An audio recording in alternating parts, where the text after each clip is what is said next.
Hello বন্ধুরা, গ্রামের রান্না পিয়ালির সঙ্গে সকলকে স্বাগত জানাচ্ছি। হঠাৎ আমার ঘটি গরম খেতে ইচ্ছা করলো, তাই বাড়িতে থাকা উপকরণ দিয়ে কিন্তু ঘটি গরমটা করলাম। ঘরে চানাচুর ছিল, চানাচুর দিয়ে আমি খুব সহজেই করে নিয়েছি। তাহলে চলো দেখে নেওয়া যাক। এখানে একটা শশা নিয়েছি, শশাটা কিন্তু তোমরা কম বেশি করে নিয়ে নিতে পারো। এবার শশাটা আমি দেখো বটি দিয়ে ভালো করে থোকাটা পরিষ্কার করে নেব। আর শশাটা একদম কচি ছিল।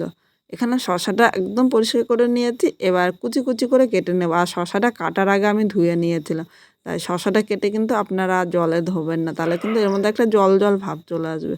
এখানে শশাটা কাটা হয়ে গিয়েছে, এবার একটা থালার মধ্যে আমি নিয়ে নিলাম। এবার মাঝারি সাইজের একটা টমেটো নিয়েছি, টমেটোটা একইভাবে কুচি কুচি করে কেটে নিয়েছি। আর আমি টমেটো নিয়েছি, তোমরা ইচ্ছা করলে এটা স্কিপও করতে পারো।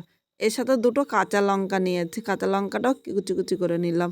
তোমরা ঝাল যেরকম খাবে সেই হিসাবে কিন্তু লঙ্কাটা নিয়ে নেবে। মাঝারি সাইজের একটা পেঁয়াজ কুচি নিয়েছি, আর পেঁয়াজটা কিন্তু একদম মিহি কুচি করে নেবে। আর একবার দেখিয়ে দিচ্ছি, দেখো এখানে শসা, টমেটো, লঙ্কা আর পেঁয়াজ নিয়েছি।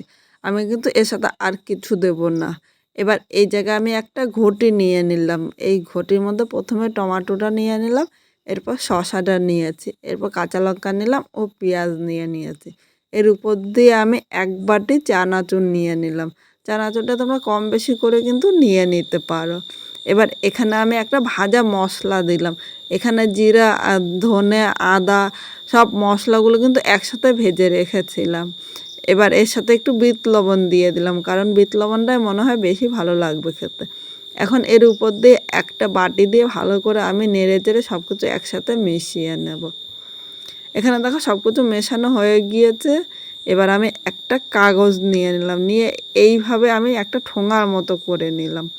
এবার এর মধ্যে আমি ঢেলে নিলাম।